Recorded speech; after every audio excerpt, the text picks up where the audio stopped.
I punch all my holes at a nice bright high heat to do most of the work of the driving of the punch down through the front side, using the full length of the hammer handle and creating some nice snapping blows. I'm already down to the surface of the anvil, and you can see the little dot on the back side there. That's what I'm going to aim for. I like to let the piece cool for just a second, even come back in and maybe work out the hole a little bit, get it cleaned up.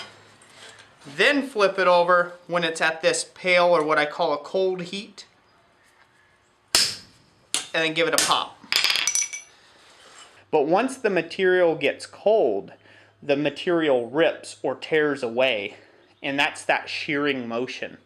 So you have got to let the piece cool down sufficiently enough to drive out the slug.